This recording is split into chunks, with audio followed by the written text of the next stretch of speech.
¿Cómo están mis amados hermanos y hermanas, amigos, amigas, tanto del Perú como del extranjero que nos ven día tras día a través de este humilde ministerio del cual predicamos la palabra del Señor siempre?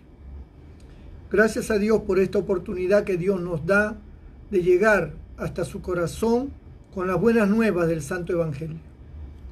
Quiero compartir en esta noche en el Evangelio según San Marcos, capítulo 14, versículos 63 y 64, nos dice la palabra de Dios. Entonces el sumo sacerdote, rasgando su vestidura, dijo: ¿qué más necesidad tenemos de testigos? Habéis oído la blasfemia.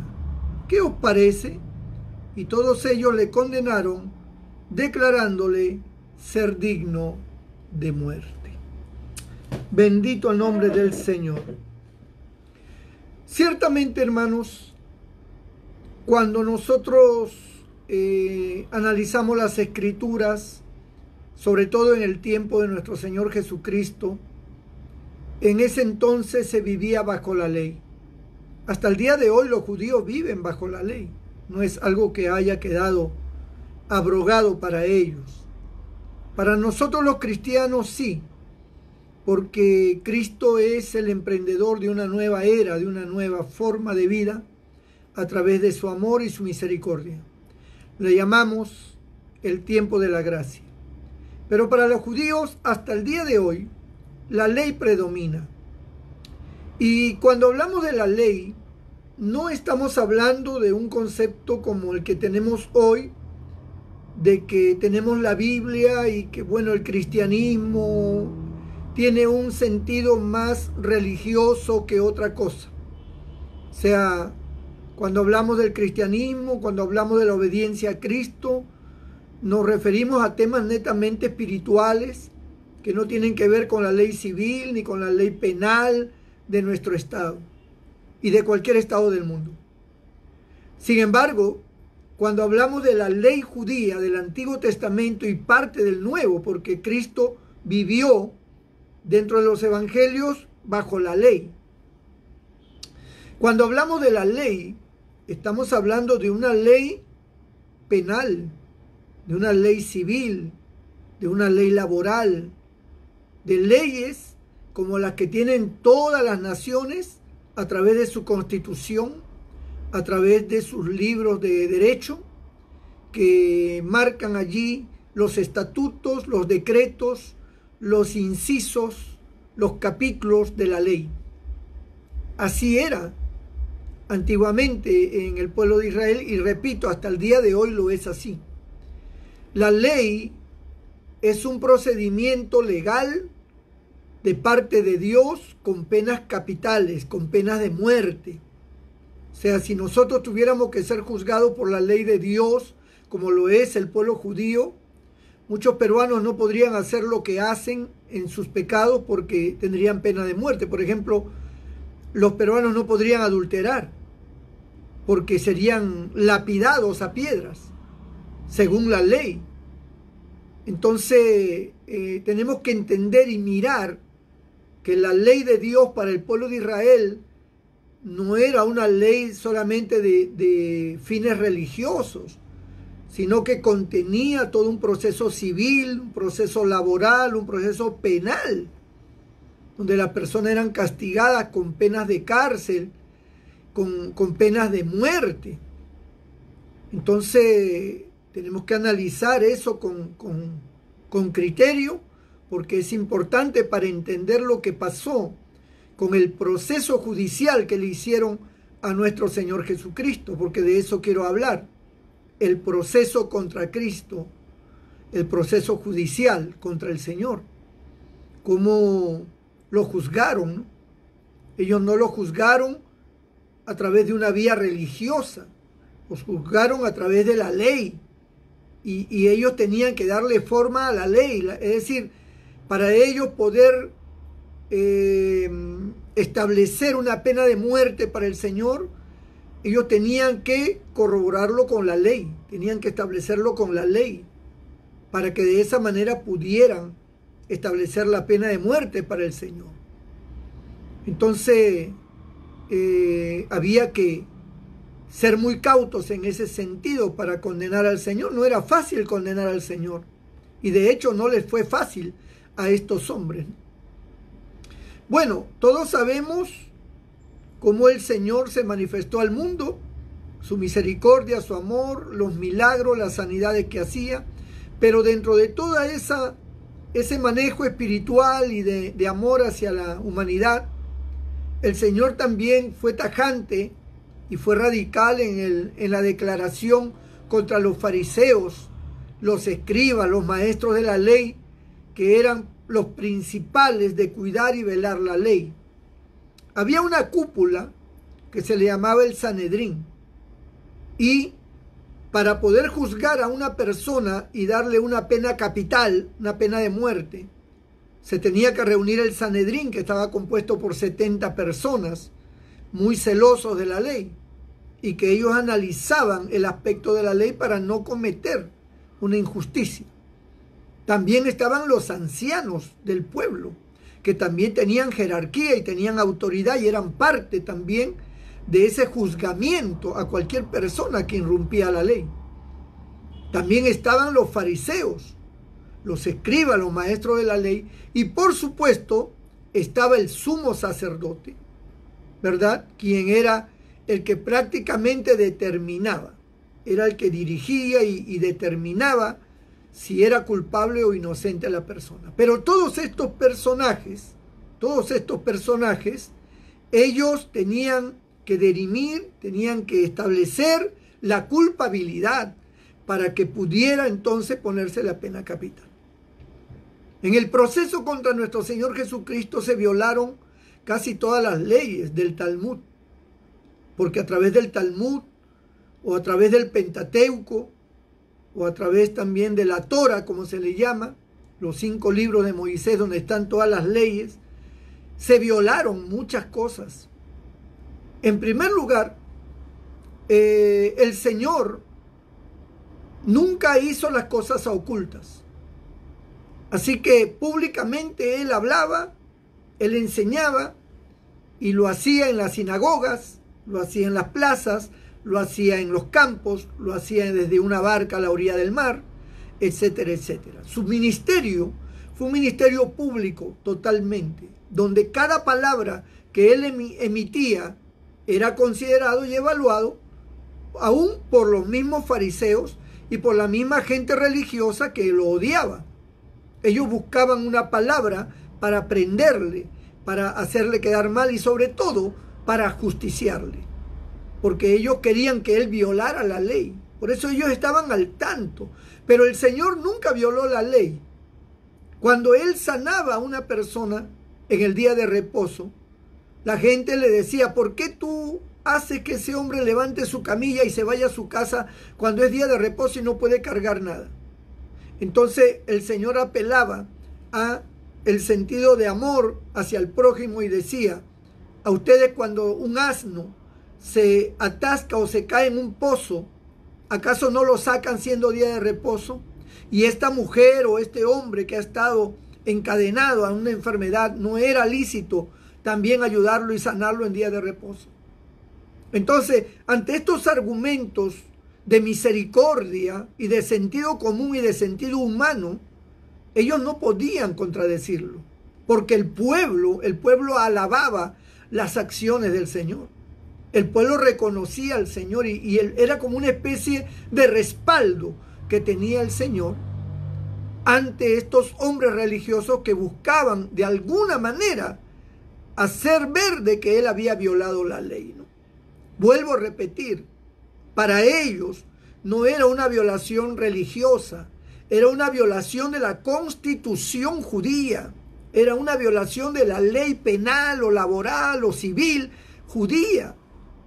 No lo vea usted como un hecho, como lo ve con su Biblia, que usted camina con su Biblia. Este es un religioso, dicen. No. Para ellos la ley no era religiosa solamente, abarcaba todo. Y por eso ellos veían que si Jesús infringía la ley, era reo de muerte o de cárcel.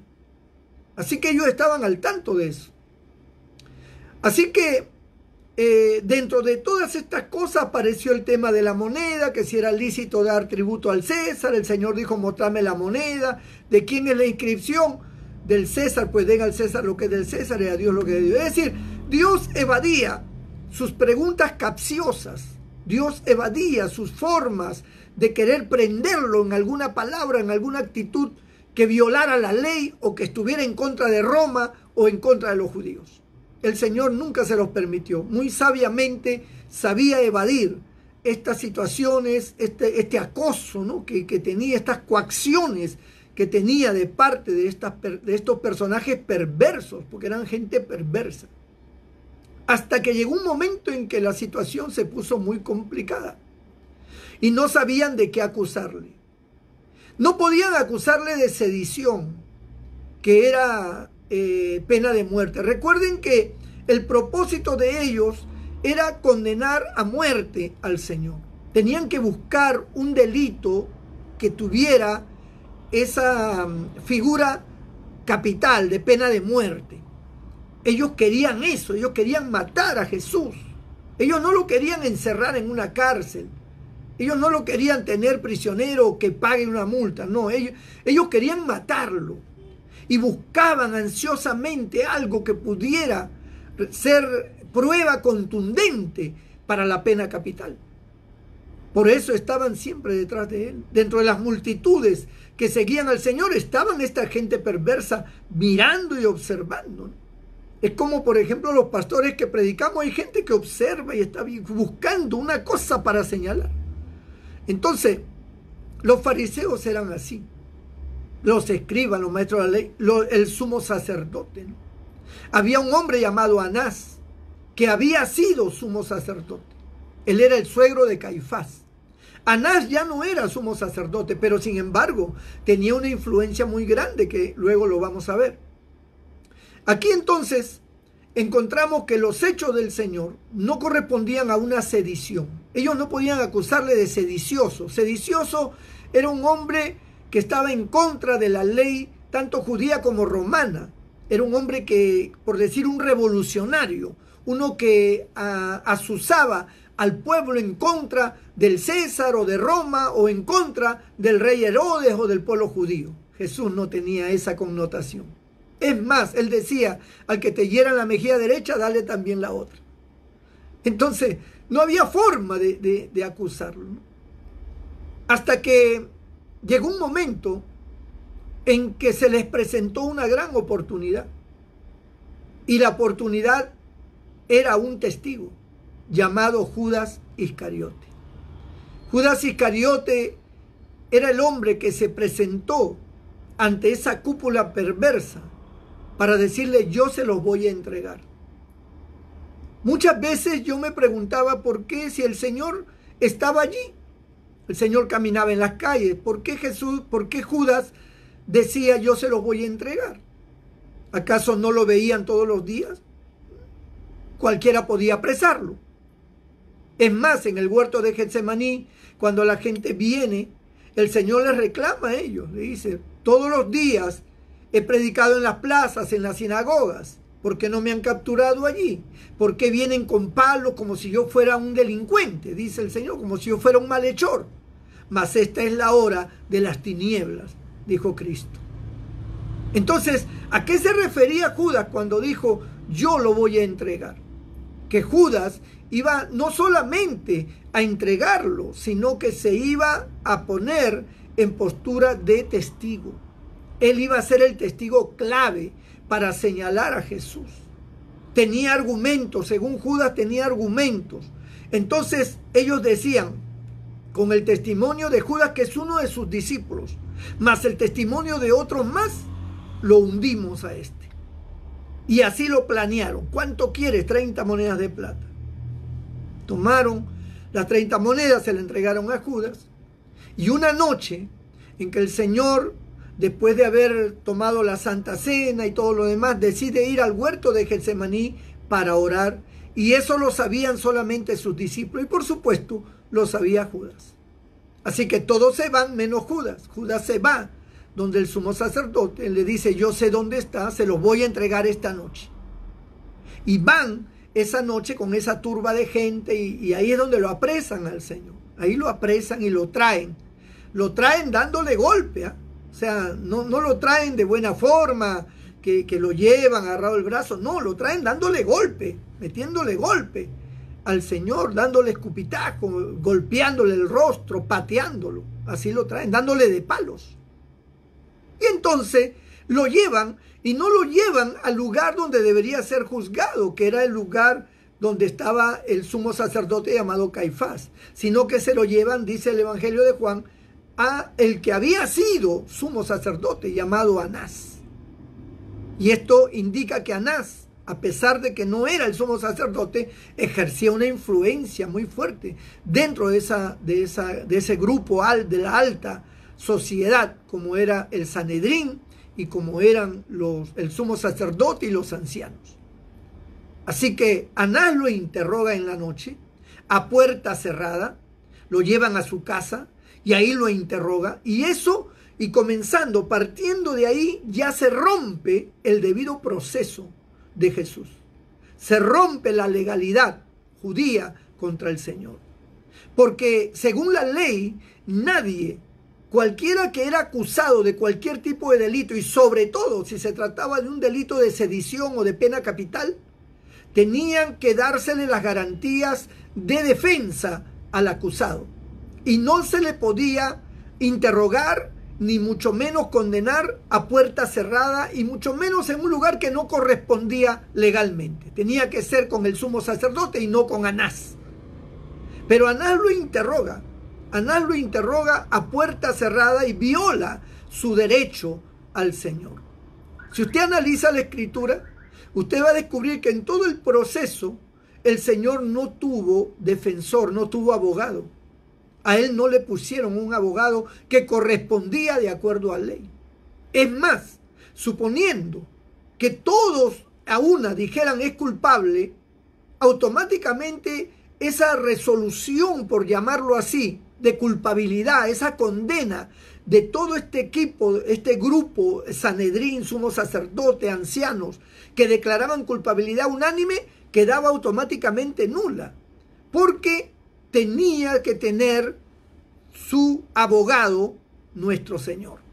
Y si no tenía alguien quien lo defendiera y todos lo condenaban, automáticamente ese proceso se venía abajo, porque se estaba violando el debido proceso al no tener defensa el acusado. Es como una persona que el juez lo condena de frente sin tener abogado, sin considerar la defensa del acusado. O sea, eso no tiene sentido, ¿no? En ninguna parte del mundo. Es algo descabellado. Pero eso fue lo que hicieron con el Señor. Anás lo interroga y Anás pues no puede acusarlo de sedición, de revolucionario, de alterar el orden, porque el Señor, en primer lugar, estaba tranquilo cuando lo apresaron. No lo encontraron haciendo escándalo, no lo encontraron formando algún tipo de izamiento o azuzando a la gente en contra de alguien. No, él estaba orando en el huerto de Getsemaní. Así que cuando lo apresaron, él estaba tranquilo sin causar ningún desorden a nadie en la población. Tampoco había estado creando problemas a nadie durante su ministerio. Así que no podían acusarlo de sedicioso. Lo llevaron y al ver que Anás no podía ante el Señor, porque el Señor le responde, yo todos los días he predicado. Tú puedes preguntarle, le decía el Señor a Anás, tú puedes preguntarle a la gente, pregúntale a ellos si de mi boca ha salido algo malo. No, que ellos te digan lo que yo he hablado, lo que yo he enseñado. A ver si alguno puede decir que he hablado mal, ¿no? Entonces, al ver que no podía, lo mandan a Caifás. Caifás lo recibe. Caifás lo empieza a interrogar.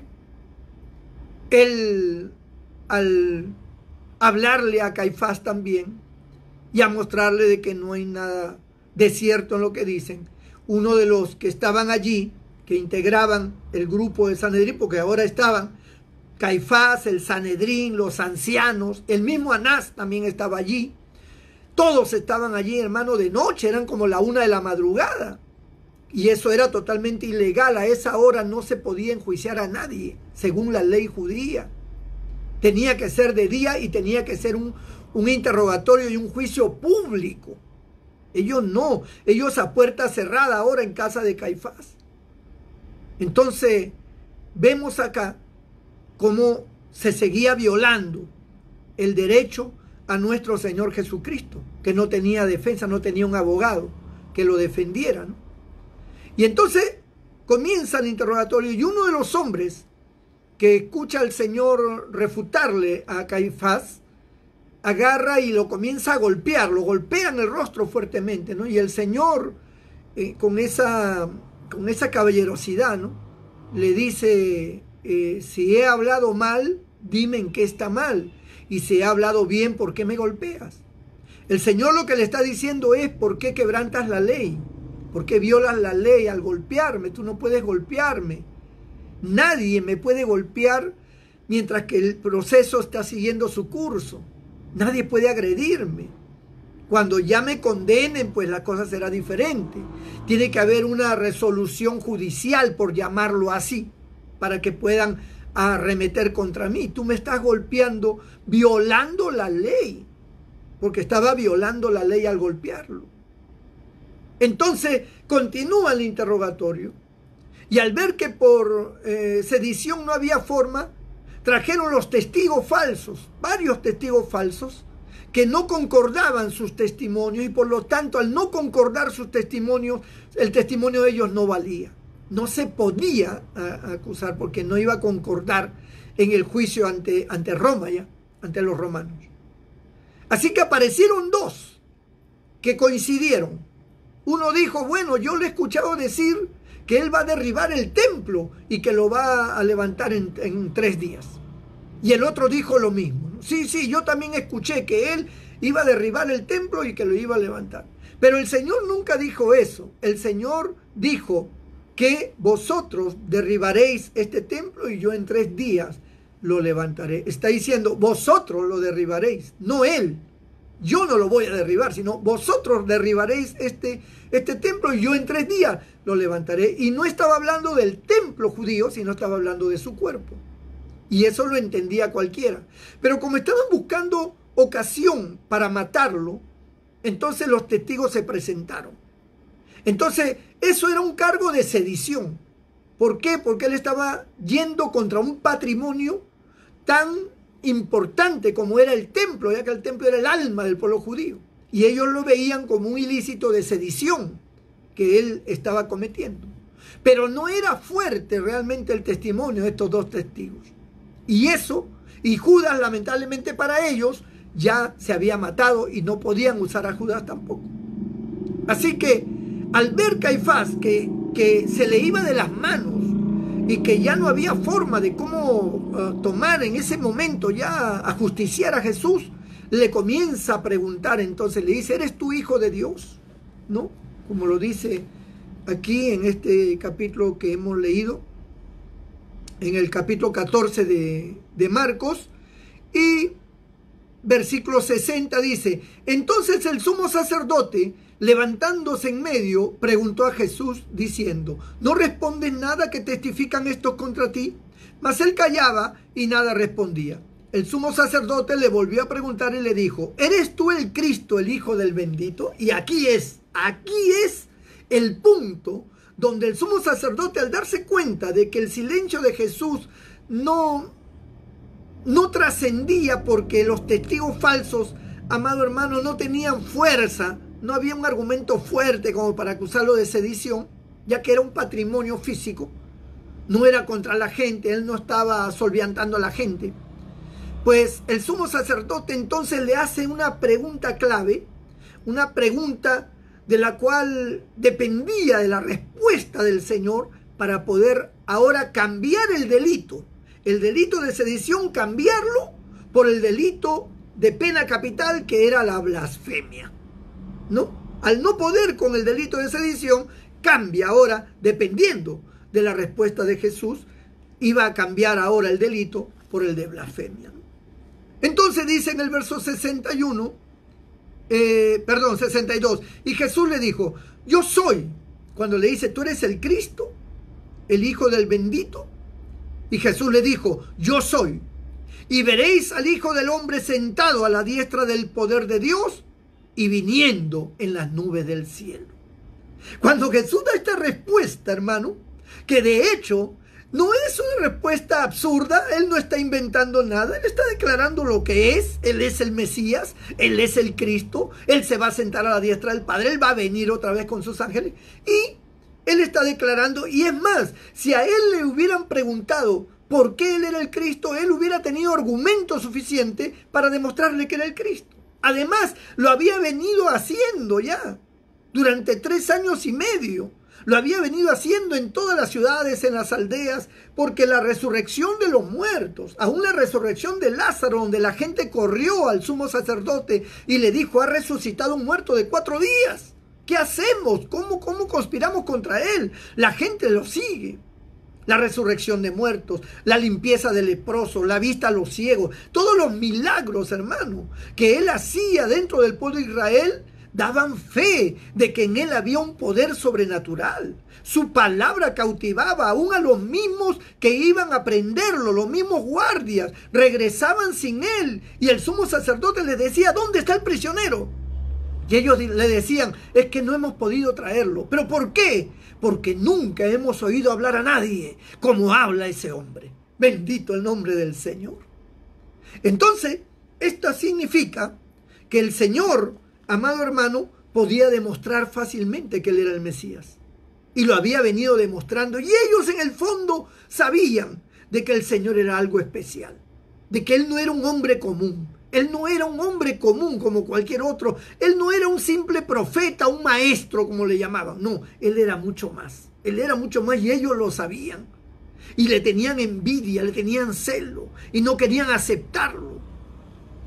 Así que cuando él responde, yo soy lo que tú estás diciendo, yo soy el Cristo. El verso 63 que hemos leído dice, entonces el sumo sacerdote, rasgando su vestidura, dijo, ¿qué más necesidad tenemos de testigos? Ahí se agarró él y dijo, ya ven, no hace falta testigos. Está clara su blasfemia, dice, habéis oído la blasfemia, ¿qué os parece? Y todos ellos le condenaron declarándole ser digno de muerte. Y cuando le declaran, hermano, todos lo declaran reo de muerte, entonces lo entregan a los alguaciles. Y aquí es donde viene ya otra vez la tortura y dice, y algunos comenzaron a escupirle y a cubrirle el rostro y a darle de puñetazos y a decirle profetiza, y los alguaciles le daban de bofetadas,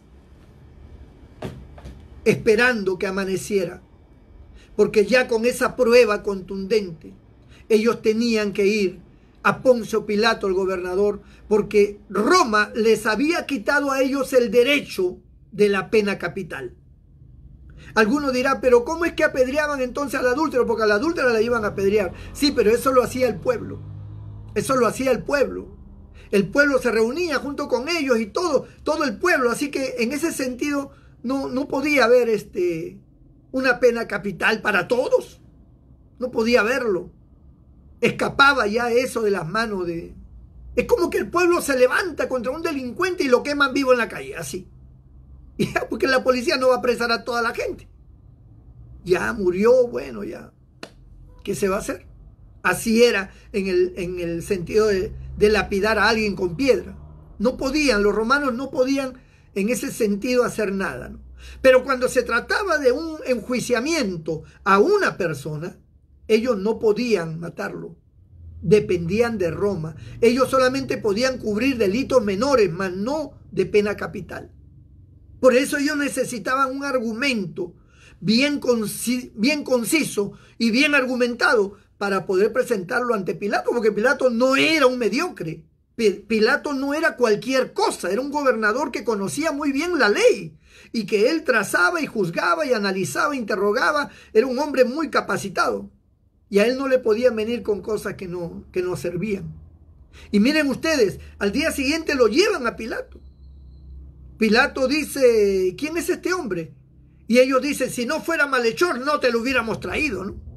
De frente, ya vinieron ya con esa autoridad y esa fuerza, ¿no? Entonces Pilato cumple con sus objetivos de gobernador y ingresa a solas con Jesús y lo comienza a interrogar. Lo comienza a interrogar porque, de hecho, si Pilato descubría que había una blasfemia dentro de la ley judía que era condenada, Pilato aceptaba la pena capital y lo podía crucificar. Entonces, cuando él lo interroga, Pilato descubre que no hay nada realmente consistente. Que lo que los fariseos y el sumo sacerdote y el Sanedrín pedían, se da cuenta Pilato rápidamente que es una cuestión más de envidia, de celos, más que de una cuestión legal. Y legalmente no había forma de condenarlo, porque no hay. Salió la primera vez y dice, no hay delito en este hombre, lo voy a castigar, que le den sus 40 azotes menos 1 y lo voy a dejar en libertad. Cuando Pilato dice eso, hey, ten cuidado, ¿eh? Porque este hombre dice ser el rey y nosotros no tenemos más rey que César. Y todo el que se opone a César, entonces tendremos que apelar a él. Y cuando le hablan así a Pilato, como una forma de coaccionarlo, Pilato se frena. Pilato dice, esta gente me va a hacer problema. Pilato cuidaba mucho su estatus, cuidaba mucho su puesto, ¿no? Como hoy, tantos fiscales, jueces, que tienen una jerarquía y cuando se ven presionados por la prensa o se ven presionados por otros, ellos, cuando las papas queman, ellos ya tienen un poco de control para poder dictaminar una resolución, una condena. Entonces Pilato se ve y nuevamente y dice, pero este hombre yo no le hallo delito. No, que él en Galilea. Ah, Galilea, entonces no me corresponde, dijo Pilato, mándenlo a Herodes. Y lo mandó a Herodes porque según la ley correspondía a la jurisdicción de Herodes, porque él era de Nazaret. Y lo manda a donde Herodes. Herodes lo interroga. Herodes es un mediocre, es el rey, pero es un mediocre. Herodes tampoco lo encuentra complicado el tema, encuentra picante el asunto con Jesús y decide regresarlo a Poncio Pilato. Y dice, no, yo no lo voy a juzgar, que lo juzguen ellos. Y lo vota, ¿no? Y la gente le reclama, pero él es el rey. Y él dice, bueno, yo he decidido no condenarlo, he decidido no justiciarlo y que lo procesen allá, que lo procese Poncio Pilato, que lo procese Roma. Yo no quiero meterme en ese lío. Y lo devuelve. Entonces, ¿qué hace Pilato ante la presión de los judíos? Pilato opta por la ley de ajusticiarlo, no porque perteneciera a esa jurisdicción, sino porque los delitos de los cuales le acusaban era de esa jurisdicción. Y de ahí se agarra Pilato para nuevamente, otra vez lo interroga, otra vez dice, realmente no encuentro delito, ¿no? La mujer de Pilato le dice, Pilato, ten cuidado, yo he tenido sueños terribles con este hombre es justo, este hombre es inocente, no lo vayas a condenar. Pilato busca salvar a Jesús, pero no puede, la presión es demasiado fuerte, la gente comienza a gritar. Entonces Pilato tiene una idea, que para él, pues era lo más sensato, que todos los años él tenía que libertar a un reo de los más peligrosos, y para esto daba a escoger, ¿no? Entre dos reos, ¿a quién queréis que os suelte? Entonces, en ese tiempo había uno que se llamaba Barrabás. Y Pilato, en su idea, pensando de que la gente no iba a aceptar a Barrabás, porque Barrabás era un homicida, era un delincuente de alto vuelo. Entonces, Pilato, en su sano juicio, ¿verdad? Él dice, yo creo de que esto no van a escoger a Barrabás, esto van a tener que decir que deja libre a Cristo, ¿no? Al rey al que le dicen rey de los judíos, a Jesús. Entonces, grande fue su sorpresa cuando él dijo, bueno, ¿a quién libero? ¿A Jesús llamado el Cristo o a Barrabás? Y toda la gente, solviantado por los sumos sacerdotes, los fariseos y toda esa gente perversa, comenzaron a gritar, crucifica a Cristo y suéltanos a Barrabás. Pilato se escandaliza. Él mira seguramente a sus guardias. Él mira a la gente que estaba con él, sus asesores, otros más de jerarquía, y los queda mirando como diciendo, pero ¿qué le pasa a esta gente, no? ¿Qué le está sucediendo a esta gente? ¿Cómo pueden escoger a un malhechor? ¿Cómo pueden escoger a un homicida? El otro es un fanático, el otro no tiene nada que ver. Tal vez esté loco, pero no es para escogerlo. ¿Cómo pueden escoger a Barrabás? Barrabás va a comenzar a matar gente. Pero al ver de que la gente estaba resuelta y que la gente decía, si tú no sueltas a Barrabás y crucificas a Cristo, te vamos a acusar ante el César. Vamos a ir hasta Roma y te vamos a acusar. Porque no tenemos otro rey más que el César, decían ellos. Miren ustedes cómo violaban la ley, aún diciendo esas cosas, porque eso era grave ante los ojos de Dios. Y así que Pilato hizo lo que ha quedado en la historia. Agarró un lavatorio con agua y dijo, yo me lavo las manos de la muerte de este hombre. Es sangre inocente. Y se los entregó. Y cuando se los entregó, hermano, vino la tortura más cruel. Le pusieron una corona de espinas, lo comenzaron a flagelar, lo golpearon, le dan de puñetazos, le escupían el rostro, lo maltrataron hasta casi morir. Y así, mal herido, hinchado como un monstruo, todo su rostro, todo su cuerpo, lacerado, sus carnes abiertas, la sangre saliéndole a borbotones, chorreándole por toda la cara la sangre, hermano. Fue llevado a cargar una cruz y subió a aquel monte Calvario, subiendo aquella pesada cruz, herido prácticamente de muerte. Fue terrible hasta que lo crucificaron y murió en la cruz. Amado amigo y hermano, solo te quiero decir que los hombres se ensañaron. Los hombres, los seres humanos, tienen ese corazón perverso. Tienen ese corazón malo. Y como dijo el Señor, si del árbol verde hicieron esto, ¿qué no harán del seco? Pero todo esto que pasó el Señor, todo esto que sufrió el Señor, lo hizo por ti y lo hizo por mí. Todo este padecimiento fue su amor demostrado en esa agonía, demostrado allí en ese sufrimiento terrible. Porque, amado hermano, él estaba como hombre. Usted no tiene idea de cuánto dolor él sentía, de cuánto sufrimiento, de cómo se ensañaron, de ese odio tan terrible que le tenían, hermano. Tal vez usted nunca ha experimentado lo que es el odio de los religiosos. Yo sí lo he experimentado. Yo he experimentado lo que es ese odio. Y mucha gente ha experimentado el odio de la gente, de la prensa. Cuando se le prenden a uno, no paran hasta destruirlo. Es el odio, la envidia, las conveniencias, los intereses humanos. Pero el Señor lo hizo por nosotros. Murió por nosotros. Murió por ti, murió por mí. Y gracias a ese sacrificio, gracias a esa muerte inmaculada en la cruz, hoy podemos ser salvos. Hoy podemos alcanzar vida eterna. Hoy podemos alcanzar el perdón de nuestros pecados. Despreciar esa oferta, despreciar esa misericordia, despreciar esa oportunidad que Dios nos da por medio de su Hijo Jesucristo. Sería lo más ruin y lo más bajo que tú podrías hacer. Despreciar a Cristo. Te convertirías en un Caifás. Te convertirías en un grupo del Sanedrín. Te convertirías en uno de esos ancianos perversos. Serías parte de ello. Al despreciar el amor y esa muerte que por ti y por mí tuvo que sufrir el Señor. Déjame orar por ti. Déjame pedir a Dios por ti. Pídele perdón al Señor. Entrégale tu corazón. Padre, en el nombre de Jesús, mira estas vidas que han escuchado este mensaje. Te pido, Señor, que obres en la vida de ellos. Te pido, Señor, que rompa sus cadenas. El diablo ya no tiene parte ni suerte en la vida de las personas.